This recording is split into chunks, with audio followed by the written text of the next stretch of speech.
So, welcome to the podcast. This week, I'm here with Zach Loeks, artist, designer, farmer, teacher, and author known for the Edible Ecosystem Solution, the Permaculture Market Garden, and the Two-Wheel Tractor Handbook, as well as his Ecosystem U courses on edible ecosystem design. Welcome, Zach. Yeah, thanks for having me. Um, Also here with Trace Crow, co-host. Yep. Our second in a series kind of loosely around the what to do with the suburbs. How do we handle all of this historical investment in the suburbs to make them usable? Yeah, absolutely. So I think since you've already been a guest and talked about a few of your other aspects, like I listened to plenty of uh, your guest spots on podcasts before on the two-wheel tractors and your market garden experience and stuff. So definitely highly recommend everyone else look up those podcasts. But today we wanted to focus a little bit more around the topic of this series, which is on what we can do with the suburbs, potentially them as a regenerative canvas, and digging on there. I'll kick it off. Are you an optimist? Do you consider yourself an optimist? Yeah, yeah, yeah. I think I've actually, for a long time now, I think optimism would be something I would put in my quiver as one of my great tools. I truly believe that the world has better places around the corner. We really haven't hit our full stride in terms of how we have relationships with land and how we have relationships with each other. So I think that if you see the landscape as mostly an empty canvas, then there's lots of good to do with it. Nice. In your work on the edible ecosystems in general, since that's something you've been pretty active with, you talk a lot about organized food plant systems in neighborhoods. What kind of scale would you hope to see this on? Like, is it a public thing? Do you see it more as a like residential organizations contributing on their own space, or do you see this more as like a public endeavor or a governmental endeavor? Yeah, I think it can go to all scales, all situations. The beauty of edible ecosystem design is it's a modular approach to land management, meaning that small units of just 25 square feet, 5 feet by 5 feet, take a piece of lawn 5 feet by 5 feet, and turn it into a variety, a complement of edible and useful plants, food plants, little micro garden spots, but that they can link together in a way that allows them to create larger landscapes. So you could strategically link them along a fence line in your yard. You could strategically link. So you can strategically link them along a boulevard. It could be in a park, a larger space. So because everything's modular and you can think of it as building edible spots or edible hedges or edible plots, then you can translate that into that corner between two fence lines for a spot, or that entire fence line for a hedge, or an entire park for a plot. And because of that, it really begs to have stakeholders at different scales, stewards that have different relationships with the land.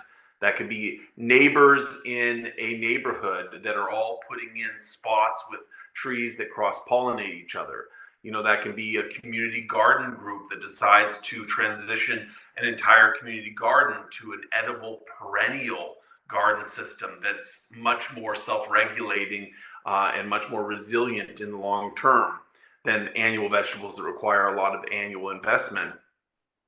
But that can, relate to a real estate company that decides that they are going to develop new suburban developments from scratch. And well, they're going to integrate edible plantings. And, that could be, let's put in a good soil in the back for a backyard garden. Or it could be, let's make sure to have frost-free plumbing that is running underground with a hydrant sticking up right at the corner of the garden, strategically placed for simple irrigation solutions and washing of vegetables right out of the garden. These are really simple design ideas. So, part of edible ecosystem design is both the concept that it's about a wild ecosystem type model, but it's also an ecosystem. So you have to think about irrigation and tool systems, and if you want to use tool tractors, for instance, which you mentioned in my most recent book, which is the right scale of equipment for installations in urban and suburban areas by landscape companies, by cities that could take on equipment and do these installations themselves. So you can have an entire city council that gets behind it and say, okay, well, we're going to transition, all the underutilized green space in our community to an edible bike lane, or we're going to create a whole series of educational walks throughout our town with edible plantings. So it's a good question, and I guess the answer is that yes, it can go to any scale. You can do anything with it. You could plant the entire length of a highway if you wanted. You know, you think about the strips between major highways across middle America. Some of them have really large spaces between them, just like 100 feet wide. Well, that could be a row of pecans, you know, going that whole length, and then it could switch up to other varieties and diversity as your hardiness zones change. And then wouldn't that be interesting to see those ecotones as you go along that highway as it changes? So all scales possible, but what's important is to start really small. So a single tree with a handful of companions in a 5 foot by 5 foot space, and then grow modularly from there. Nice. That's kind of cool. What are some of the top trends that you're seeing? Like you said, you're an optimist about this. What are some of those trends you're seeing that make you optimistic, or that you imagine will kind of morph into these kind of ideas more at scale? Yeah. Well, you know, I mean, like I've seen hotels that have put fruit trees out front and have bees on the roofs. And I've seen some doing a good job, and I've seen some doing an okay job, right? So what I see is that there's the interest there, and now it needs to be applied in a way where there's a lot of, so now we want to see a sort of intelligence in the interest in having food plants in communities where there's a much higher level. It's not just like, oh, we should plant some fruit trees. Okay, let's just grab some from a nursery and have our yard keeper at the hotel drop them in. But more like, hey, we should have an edible landscape design made for our entire green space. And even more so, we're a massive hotel chain. We should have this done for all new hotels and consider all existing hotels, right? Like, so we got to build on that bit of enthusiasm that you're starting to see, and then really take it to the next level. But certainly there are trends happening. People are interested in having food in their yards. You're seeing more gardens. I see a lot of stuff as I move through cities and stuff, and so I'll notice that some places have gardens because generationally you can tell that they're from that generation, or they're from that part of the world. They're Eastern European, and they're holding on to the values of the kitchen garden, even though they're in a Canadian or American city. And you can see that they're holding that old world ethic that of course you grow food in your yard, and then you see the new buildings or the where people are kind of doing it because they got inspired, they heard it was cool, or now they want to kind of get involved with like food, but they're coming from like this new ethic of being new age and having food and being healthy and things like that. And so you can see the differences in those type of gardens. The one of them is like, it's like I plowed my entire yard, and it's like a big soil canvas, and every year I plant my massive kitchen garden and I put in my 6 favorite crops, versus I have these like $1,000 planters that were built, and I have some tomatoes in them. And I don't mean to poke fun. I think that's a fine investment of $1,000.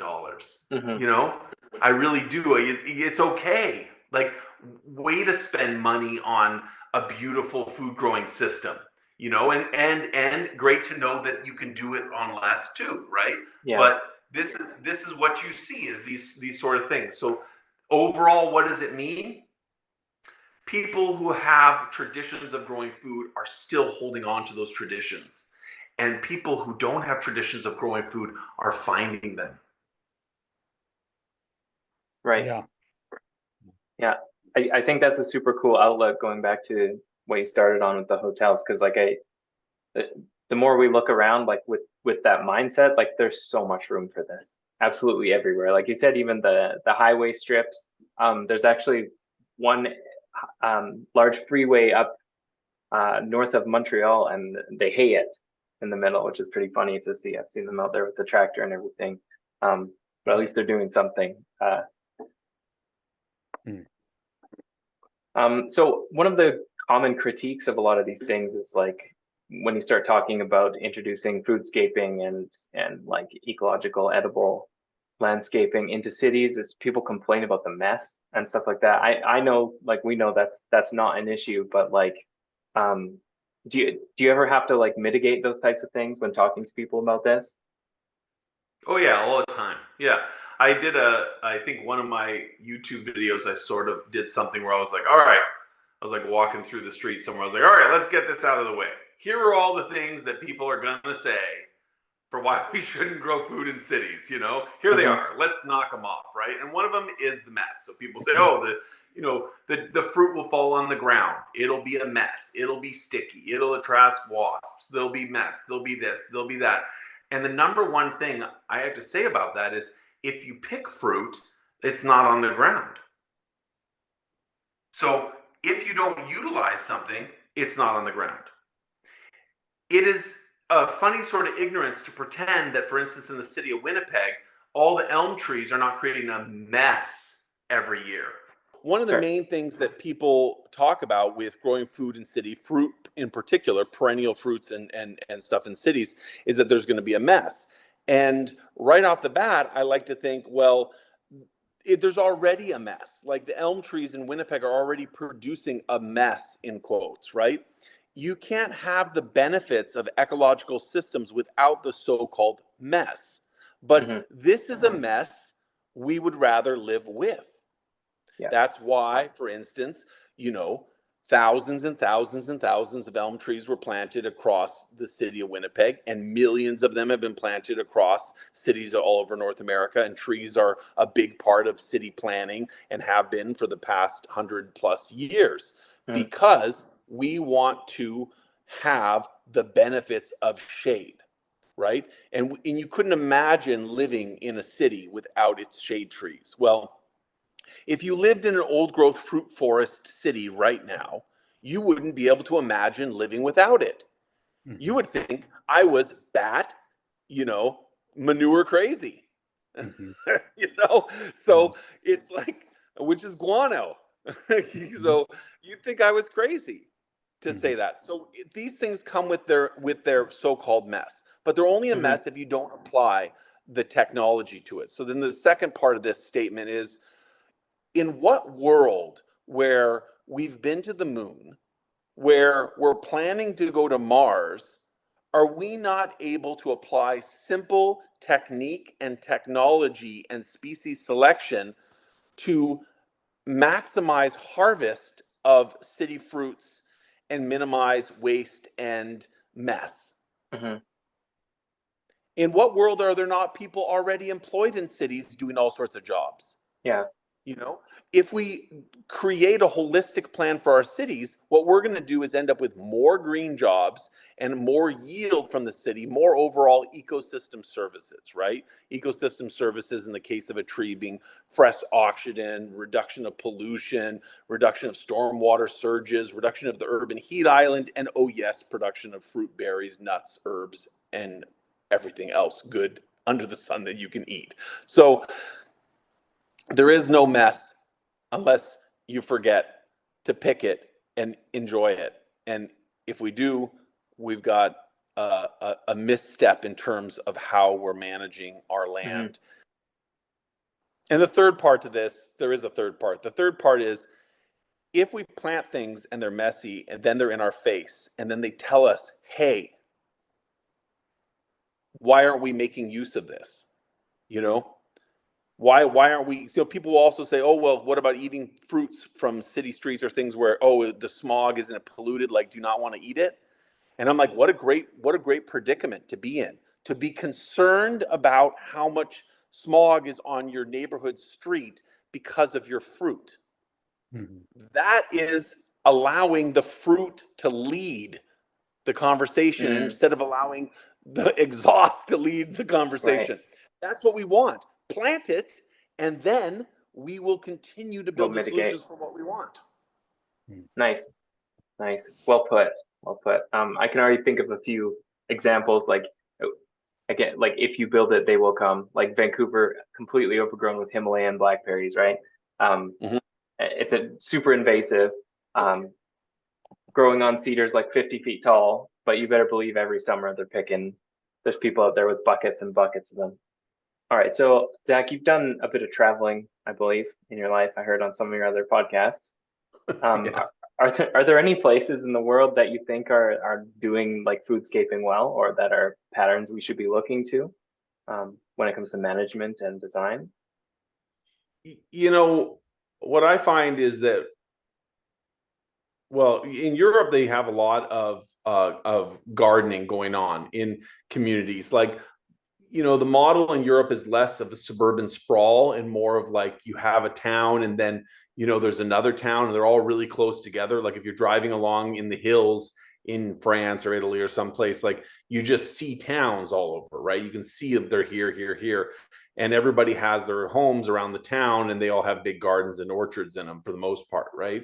So, Mhm. and again, that gets back to what we were talking about a bit with that old world ethic. So if you go to places in the Mm, world where there's an old world ethic, where your cultural connectivity of culture and food are one, you'll see there's gardening going on. mhm, So wherever it is in the world, I find that you'll see that there's that. North America's a bit of an anomaly because there's been a severing of that. And so what happens here is people who are following their cultural norms from where they come from, if they remember them, you still see the gardening, and then everyone else has forgotten it, and it's coming back around a little bit as a new wave, right? But so, yeah, it just depends on where you are. But in China, they grow food all over the place. mhm, In Europe, in Italy, they're growing food all over the place. Like they're But the funny thing is, then when I talk to Italians, the Italians really like my books. They're really into permaculture, and they don't think there's enough going on at all there. They think mhm, we're so backwards. So what's interesting is everywhere you're where you're at, and of course there's more that you can do. Of course there's more you can do. So it's here in North America, I just want to see more people, period, have a garden, right? Where in Europe, it's like, okay, how do we do the next level with the agriculture, and how do we do next level with like the boulevards, and things like that, mhm. and make more use of it, like they have ornamental oranges all over parts of Spain. But how much are they using? Can they grow more varieties that are going to be used? Yeah. That's the next level. It's not enough just to have the ornamentals, right? Like, so, that's what I would say is that, you know, Okay. you see a little bit this, that. Yeah. Nice. I kind of wanted to highlight something you said. We were talking about the mess, and you had amazing responses to it. Um, but the other thing is if you plant with like habitat, right, for different species, you don't end up with a lot of waste anyway, right? I mean, animals will take care of it. I mean, I think that what people have in mind is they think of like crabapple trees or like mulberries, right? But they're like it's a mulberry and it's like the only vegetation for like three Yeah. city blocks, Yeah. right? So if you plant that mulberry with several other shrubs and bushes that provide nesting ground and habitat for birds, they'll take care of that. You'll actually be fighting them. You'll be worried you're not getting enough for people, right? Yeah. Farmers laugh at that, right? Because we're like, well, we're trying to get the food before everything else gets it. And it's true, you Yeah. know. And it's a mess if it's the one tree and it's falling on pavement. But if we transition Hmm. more land into growing space, Mhm. then those fruits fall into soil and understory. And if they're not eaten and not picked, then they germinate into plants, and then you move them and propagate new spaces. Mhm. And that's how you find mother trees. Is about Hmm. allowing those seedlings to germinate. So it's a big part of it is prioritizing more land to growing and allowing it to grow in that understory. And so it's not just trees in these little circles with pavement all around them. Like, that's one of the tricks in more dense urban areas, is connect those street trees, connect them, remove the pavement between, and make it an edible hedge. Make it a Hmm. hedge, make it a connected space, Yeah. buffer, the street, keep the street and Hmm. the sidewalk buffered with this hedge. Yeah, one thing I see here in Atlanta that they love to do, developers love to do, is they love to put a few trees in islands, like in the middle of parking lots, right? Hmm. But if you the only water that's getting to that tree's roots are landing right straight down, because its roots are extending underneath the cement, right? Hmm. And so they end up, I mean, none of these trees ever survive. They always end up being very sickly and Hmm. struggle, and they die decades earlier than they would normally.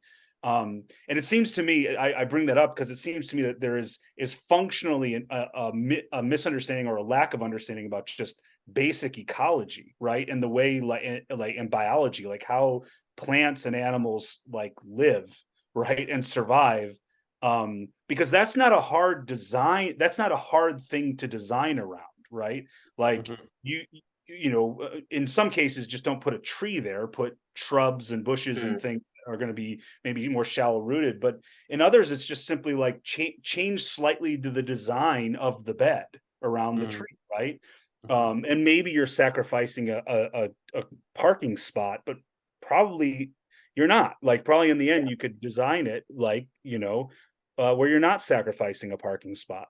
Um, but I don't think that I think that the people that are usually making the decisions have absolutely no idea about ecology, and about the way plants and animals and the environment interact with one another. Um, Right. It's and like a checkbox. Yeah, I mean, they really are just a checkbox, and then they'll pitch it as like, oh, this is a green parking lot, Yeah. right? We have 5 or 6 trees, for 200 cars, Right. or 200 parking spots. Um, Impermeable surfaces, yeah, 6 trees, ornamental invasive species. Yeah. yeah, yeah, Check, check, check. yeah, yeah. And the places that end up being like the most functional ecosystems in a way are like the wooded area on the fence line that they just leave alone, right? Hmm. Couldn't And Yeah, control it yeah. now. Yeah. they Yeah, I get, love that. I love yeah, that. Like those rough areas. I was cruising Hmm. through Detroit recently, and like the roughed, forgotten spaces were looking pretty nice. yeah, yeah. Like There's an, wildflowers, rogue Yeah. mulberries, yeah, Right. yeah, Right. raspberries There's romping a beautiful around. little island in Montreal. It's like between the train tracks and behind some giant office building. It was in a part of town that was like pretty forgotten, obviously, for a long time, but it's essentially a field, and there's now mature walnut trees in there. It's been forgotten for so long, but it's becoming like a popular area again. But they often cut the fences on the train tracks because it's a shortcut across. So now you walk through these beautiful fields and there's apple trees like in full bearing, like there's wildflowers everywhere, there's mature walnut trees. It's super nice. And you're walking between neighborhoods and it's this nice little secret kind of corner. Anyways, a Hmm. super nice little paradise, There's people have brought picnic tables in there from the neighborhood and stuff. So it's super cool to see. Um, so yeah, regarding, sorry, go I ahead. want one thing I wanted to ask you is about education, because that's a lot of what you do, and it seems like the education gap is that's, to me, that seems like one of the largest things holding us back, is that just not enough people know how easy it is to get started, right? Or the small things that you can do all over the place. And especially people in positions of power, like positions to actually, make decisions about how we use our public spaces, or these interstitial spaces, which make up a surprising amount of urban and suburban areas, right? Mm. What has your experience been with that on the education circuit? Are you finding that it's just like heads exploding everywhere you go, or are people really open to these concepts? Yeah, just Yeah, talk I mean, about that. it depends. Like, I mean, teaching at I teach at ag conferences, I teach at like homesteading conferences, things like that. And so people are coming to get educated Mhm. um, about homesteading and farming. But I mean, I also work with, like right now, I'm working with a high school and doing a series of workshops in their classes with different classes that have different streams, and then collaboratively creating input for an edible ecosystem living laboratory in their back field. Mm. So, and there's interest, right? But it's figuring out how to work within the system to get this added into high school curriculums and college university programs. And you know I've given conferences, I've given talks to groups of teachers and professionals within just the education stream overall in North America, and just kind of thinking about, well, a lot of interest for educators is how they can start to walk the talk in the green spaces on campus. So just showing different levels of solutions for that on campus. Like, here's the, easy kind of thing you can do, and here's the more, elaborate sort of thing you can do with your green space. You could just develop a wildflower meadow and let it grow, you know, and that's nice. You're sequestering carbon, you're building habitat for pollinator species, etc. You can have a little kitchen garden that is run by the student group or by some core staff. You can develop edible walkways along all of the walkways in the center of the campus, etc. Like, there's a lot of different layers of what you can introduce, so it's showing people the possibilities, and then how that can link with curriculum, so you're getting this outdoor education experience, this living laboratory experience that's going on. So, it's a big scope. When you say education, there's a lot that gets covered in that. Mhm.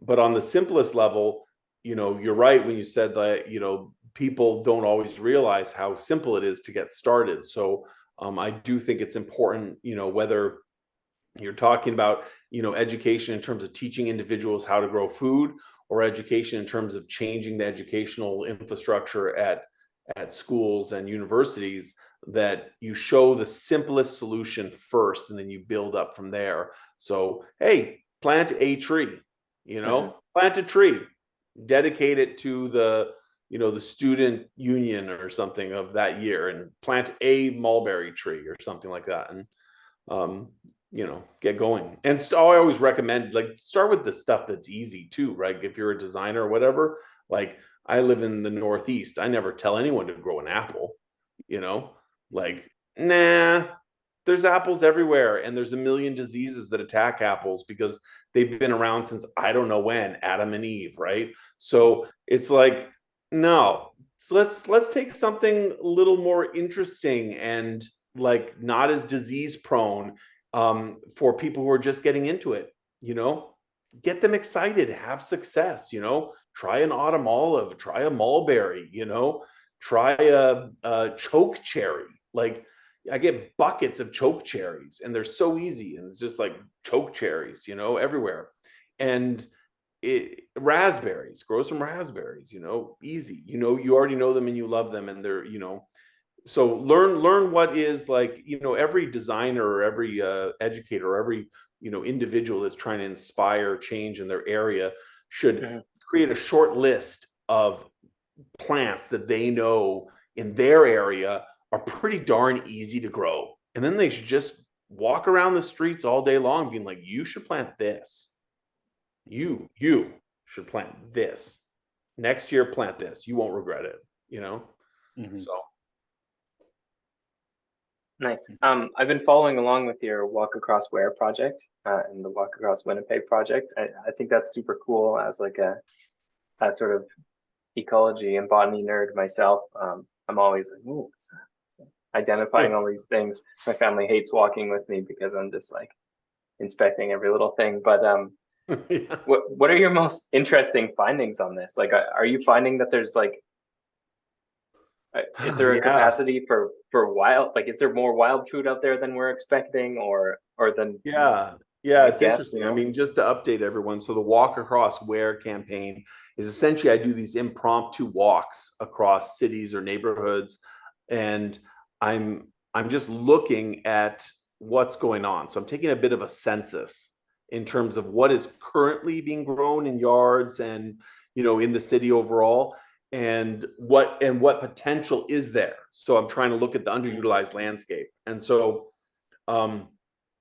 what am I seeing? I mean, it's, you see a lot, I mean, you see a lot of underutilized landscape, obviously, right? Like, and I like to just point it out again and again and again. I feel like this broken record, but I feel like if you point it out and you see that opportunity, you point it out again, you see that same sort of opportunity, it sort of resonates that there's a lot of opportunity, optimism, right? There's opportunity everywhere. I found this like huge green space next to a fire hall, and I was like, we need like the firefighters food forest here. I was like, this would be amazing. Only red fruits allowed. But like, so there's a lot of opportunities. So that I'm seeing everywhere, and in some places I'm seeing really cool opportunities. I'll find areas where I can tell that money is being invested in the green space,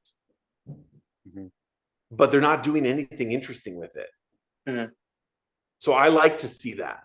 I'm like, I'm like, look, there's trees being planted, and they got like good support systems, and there's all sorts of stuff going in. They're planting lots, and there's still tons of room. So I'm like, this is an area where there's active planting money. So that just to me is like opportunity, right? So I like to look at that. I'll find like a lot of these areas where you'll get into these bike lanes or old train tracks. And it's just these long linear spaces that cross across huge neighborhoods with lots of different, connections between different peoples from different walks of life, and all underutilized. And the bike lanes are just like, they're the simplest thing to plant, just put a guy on a 2-wheel tractor for a day and just make a raised bed down the whole side of it, and then come back the next day with 100 people and 10,000 trees, and you're done.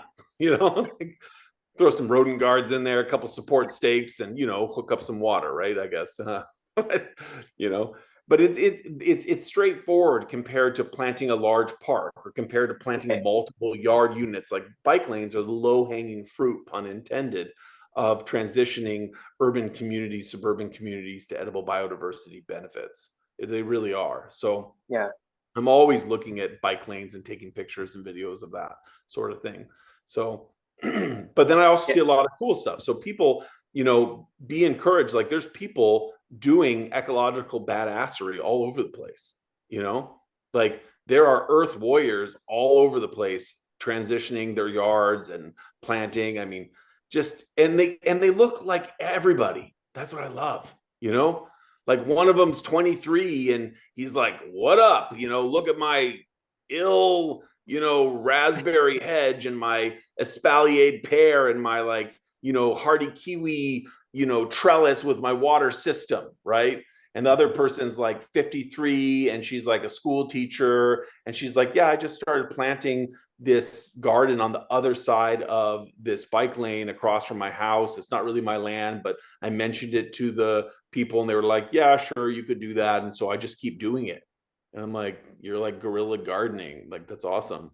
You're a school teacher, So, and then there's Baba, right? Like Baba with her garden that puts us all to shame, because she's going like a 1/4 acre all by herself out there, like, so you see all these things, you know, when you're in the back alleys and you're in the side streets and things like that. And so I think it's a good thing to experience. You know, I recommend everyone walk across their cities as the, you know, wolf would walk, sort of thing, just sort of finding your way because you discover things. And then I think it's really important to show that and share that, show and share all the opportunity that exists again and again and again, these green spaces that are underutilized, and show and share these people that are doing really awesome projects, you know, so that you can see them, and look at specific areas with specific site designs. So, you know, that's the thing to kind of get into. So I'll be doing that Nice. kind of in the coming years. I'm going to be taking my drone out and making designs in situ in some of the places I've discovered, you know, places I put dots on the map. I said, this is a badass spot. I'm gonna come back here and fly my drone and take some aerials and create a design while I'm sitting there, you know, and then just post them or something. So Nice. That's super cool. I love the idea of the underutilized space. That's something that Trace and I keep coming back to, especially when it comes to the suburbs and urban spaces. I think like without forcing people to garden, which is also something that comes up when you suggest that, hey, maybe we should grow more food in the cities and stuff. You know, people are like, oh, not everyone wants to be a subsistence gardener, but like the reality is we have so much marginal space that is literally wasted on lawns or collecting dirt and trash, you know, like yeah. And then don't be a subsistence gardener. I think that very few people, honestly, I've sort of changed my mind on this over the years. I think very few people should honestly be a subsistence gardener. mhm, I think most people should have a couple fruit trees in their yard, yeah. you know, and that's a lot of fruit trees if everybody does that, you Mhm. know. And then some people want to be really badass, can, you know, convert their front yard to an edible medicinal meadow or something like that. But most people should have, if even the people who really are dedicated, who are still busy, you know, they should be producing an edible wilderness in their yard, not a hardcore garden intensive fruit production. They should be Right. walking around their yard enjoying and eating.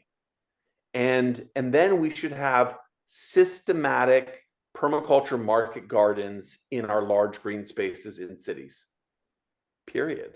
Run by organizations, run by individual businesses, run by the city. Who cares? But Mhm. that is what I would imagine would be the secret to a really good transition, is people have really low maintenance edible wild landscapes in their yards, and and then we have really highly maintained permaculture market garden food forests in our larger spaces and linear spaces and things like that. Mhm. Nice. Yeah, I love that idea. It's I think it's a pretty nice sort of prescription for where we could be for being sovereign with our own food. Um, Mm-hmm. Yeah, I mean, you know, I think the last tally was there's 50 million acres of lawn in the United States. And if we were to plant all of those acres with fruit trees, we would um, increase our fruit production by 5 times. We have like, you know, 5 times more lawn than we do orchard space in the entire United States, and it's um, astounding the amount of wasted space. Like when you, especially, I what I really appreciate is when you go walk through places on foot, you do notice a lot of what's going on, and you realize um how hypertrophic everything is. It's just giant, right? Especially in the US.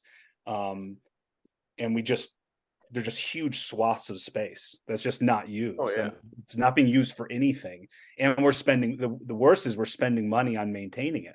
You know, we're paying someone with a gas mower to go out there, you know, once a month and mow a field of grass, Well, basically. that's it. That's back to the point is that people are being paid in cities to maintain the land. You just mhm. have to switch what they do with Yeah, their time, right? You know? yeah, So yeah.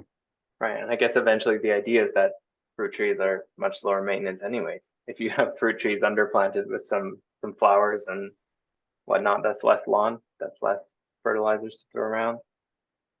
Mm-hmm. yeah, and just switch the aesthetic a little bit. Like you you know, I like a little bit of mode space as much as the next guy if I'm going to kick a soccer ball or play some frisbee or something like that. But we don't need to have mowed grass everywhere. You can have some spaces that are allowed to just be wild. Just allow them to be wild, you know? And if you establish them with chosen varieties, then the wild spaces are highly productive to your needs, you know? So, hey, that's just wild over there. But you walk closer and you're like, yeah, it's wild. It's full of thyme and lemon balm and chives and bee balm and anise hyssop and raspberries and currants and haskaps and grapes and pears and mulberries and saskatoons and currants and gooseberries. And you're right, it's wild, you know? All you need to do is mow the edge of it so that people can walk along and pick it. And if it's wild and it's, you know, 100 feet dense of wild edible goodness, then good. Every 10 or 15 feet, mow a path through it. You know, there's your mowing job. Just trade up for a flail mower. You know? Nice. I spent some time just this fall in a wild area, and as far as I could see, it was saskatoons, blueberries, choke cherries, and wild rose. Nice. That's what do you an do edible with the choke cherry? ecosystem. People say, well, what's an edible ecosystem? That's what an edible ecosystem is. Some are more obviously useful for humans, and some less so. That one for a slightly, you know, edible educated person is obviously useful, right? There's multiple edible species there, you know, but a little bit of design, you just recreate that at home. Great. Okay. I'm going to create a patterned plot with choke cherries and raspberries and, you know, blueberries and strawberries and saskatoons, you know, and then let it be wild, right? Nice. I like that idea too. Is that how you would see like the market garden sort of pattern for suburbs? Do you see it more like the food forest, or is it more intensive with a mix of annuals and perennials? And well, so I mean, I design and develop different types of edible ecosystems. So on one level, you were producing a native ecosystem restoration. It's all native plants. It's a restoration of native plants. It could be a tall grass prairie, for instance. Now, we might lean on more edible, medicinal, useful plants, more, you know, apparently useful plants, such as, you know, sweetgrass, you know, like things that people know about using and can readily use. I mean, it's easy to use sweetgrass. You cut it, you braid it, you know. So and then I would do what I call a cultivar edible ecosystem. So again, it's, you know, of course, wild, but the varieties are named varieties. You know, it's not wild choke cherries, it's domesticated cherries, right? It's varieties that we've named and we've cultivated over, you know, hundreds and thousands of years. And so then, but we're still creating it to be an ecosystem, right? And then you have to, of course, choose, you know, the type of ecosystem you're trying to emulate. Are you emulating a prairie ecosystem? You know, mostly low growing, medium growing, and tall growing plants that don't have woody stems, for lack of a better description. You know what I mean? So, or are we doing a woodland ecosystem that has a specific ratio of, you know, shrubs and taller trees to open lands, herb lands, grasslands, etc.? Is it a woodland ecosystem we're creating a mimicry for, you know, or a denser forest ecosystem, you know? So whether it's a native ecosystem restoration or a cultivar ecosystem that we're creating, we're choosing the type of ecosystem that we're either restoring or emulating.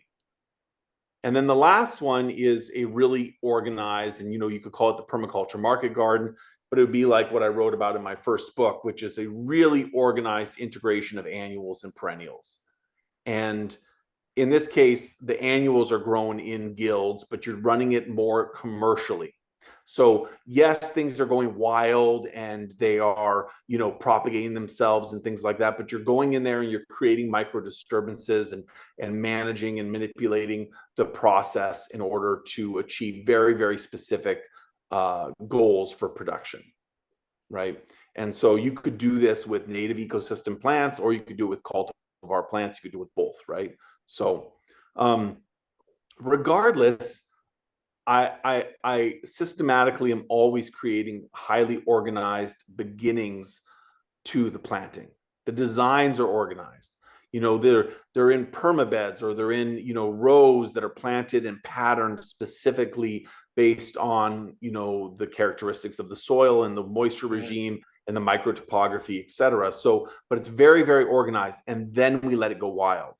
So the difference between the first two and the last one is that there's a lot more annual management to hone in and control the wildness, so that you have really specific management goals being met on an annual basis. Whereas in the first two, you can let it go wild and you're in there using it and things like that, but it's not as systematic as you might have in a food forest market garden type scenario. Right.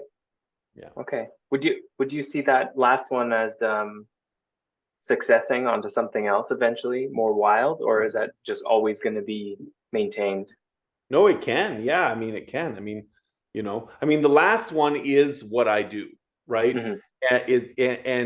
And then I allow areas in projects that I run on my own property and other properties to be more of the first two where I want them to be, you Mm-hmm. know?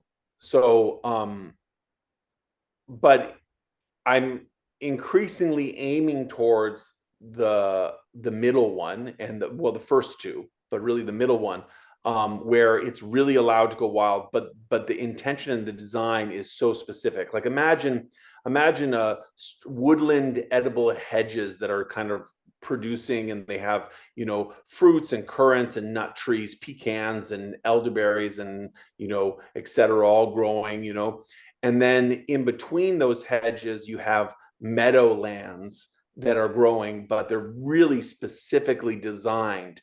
But it's not just like, oh yeah, check it out, there's wild edible plants and cultivated plants that are self-seeding, et cetera, in between, but actually there's themes of them that lend themselves to efficiency.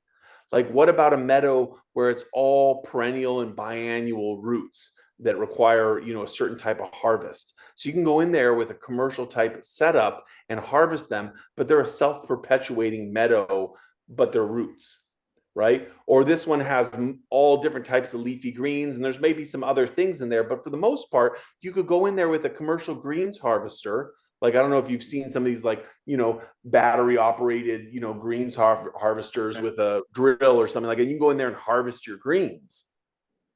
But it's a self-perpetuating perennial system. But they're all greens that lend themselves to salads, say, or in another one, it's teas. So we're creating wild systems, but wild systems that are themed in ways that allow efficient harvest. And that's a big part of where my work in all of this started, was trying to create the sort of efficiencies in permaculture that are necessary in commercial food landscapes.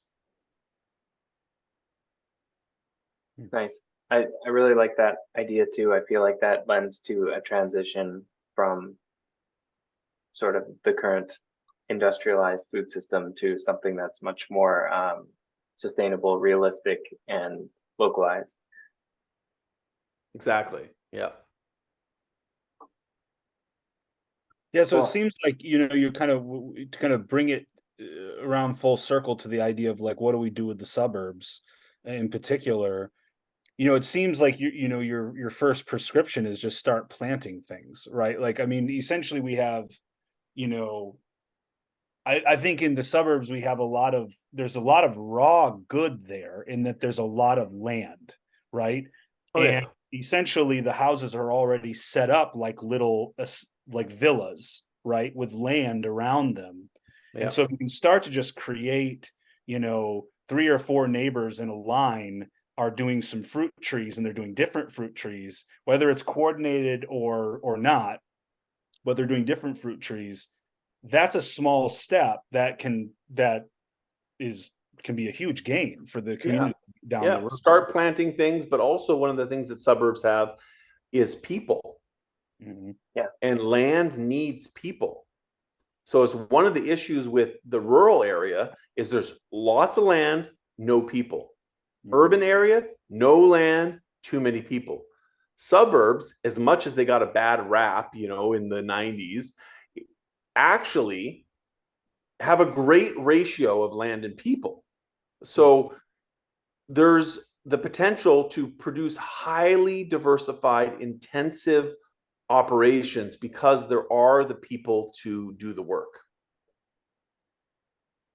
Yeah. And that makes a world of difference when we have diversity in mind, Right.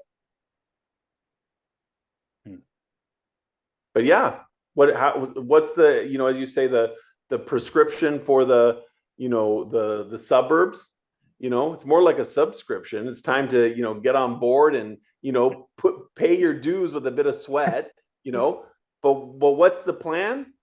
Plant a tree in your yard, put a metal tag on it.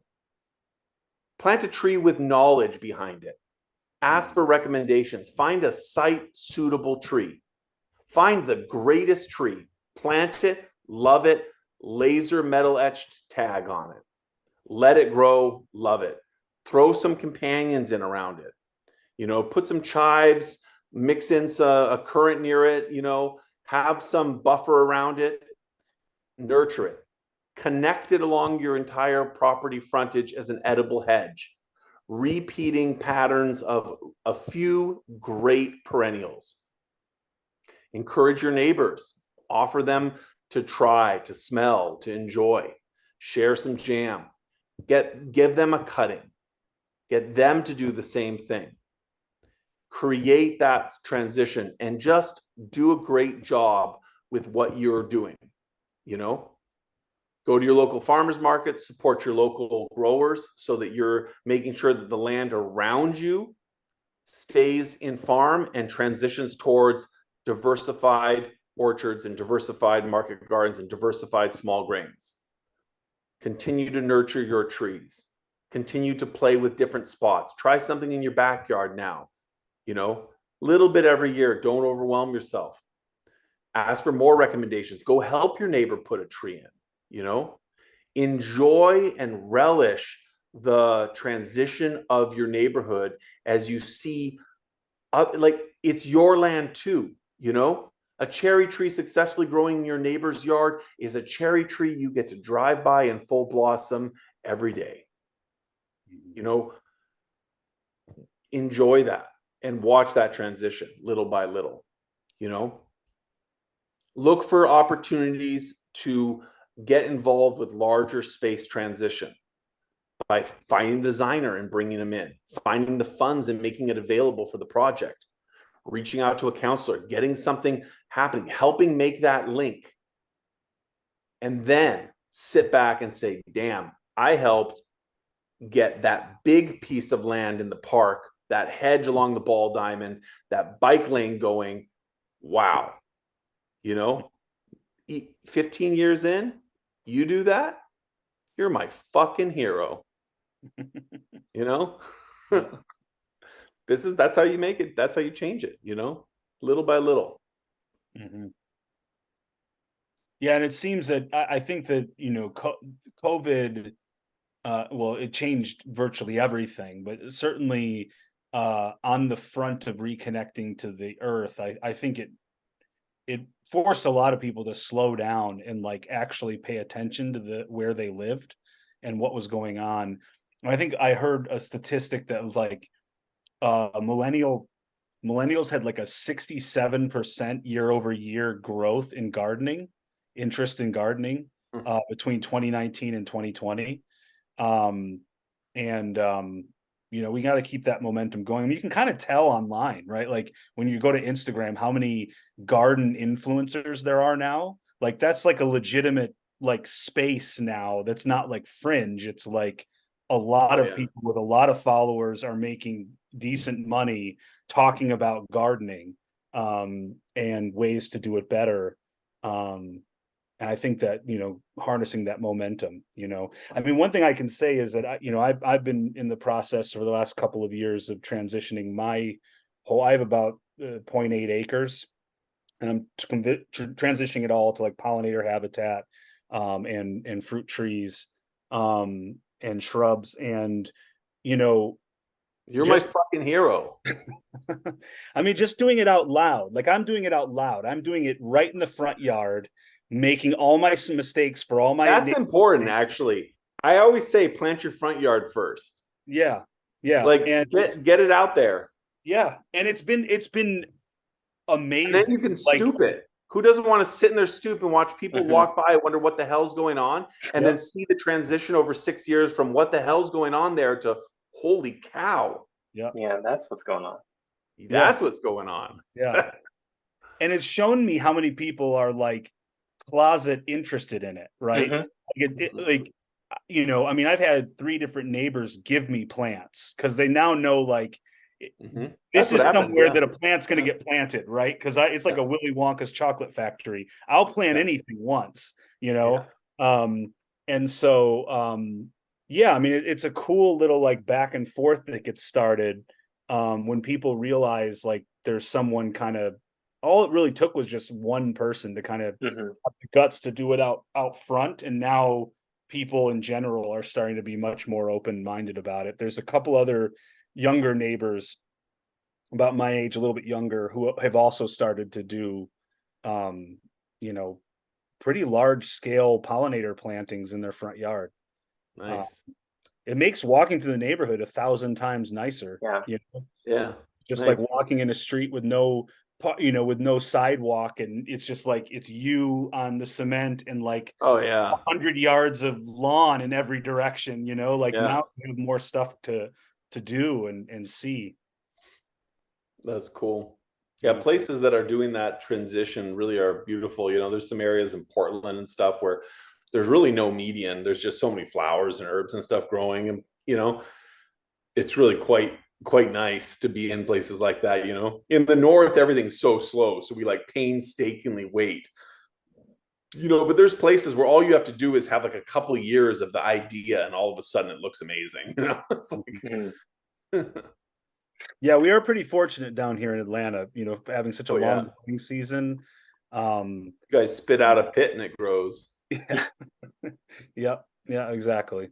Yeah. Although we have that clay soil, but if you break it up, it's got plenty of nutrients. Like, it's not bad soil. It just needs to be broken up.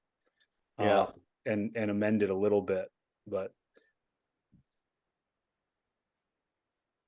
great. I think that's probably a good place to leave it for today. Thanks so much for joining us today, Zach and Trace. Yeah.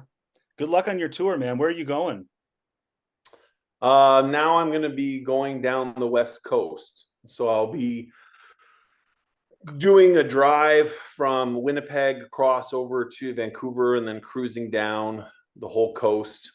So I'll be hitting some stuff. I'm also going to be doing a bunch of research, just looking at a lot of the, the vegetable belt there, and kind of getting a census of what's going on, these days between fires and floods,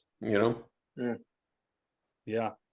Are you going to be hitting Northern California at all?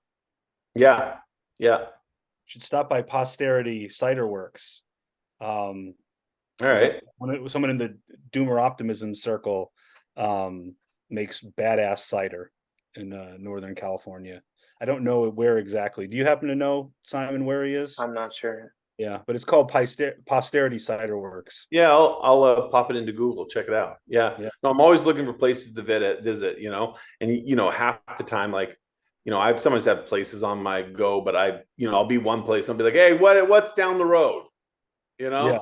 Like, and then I'll get in these little hot spots. So one time it was actually in Portland, not Portland, but in Southern Oregon.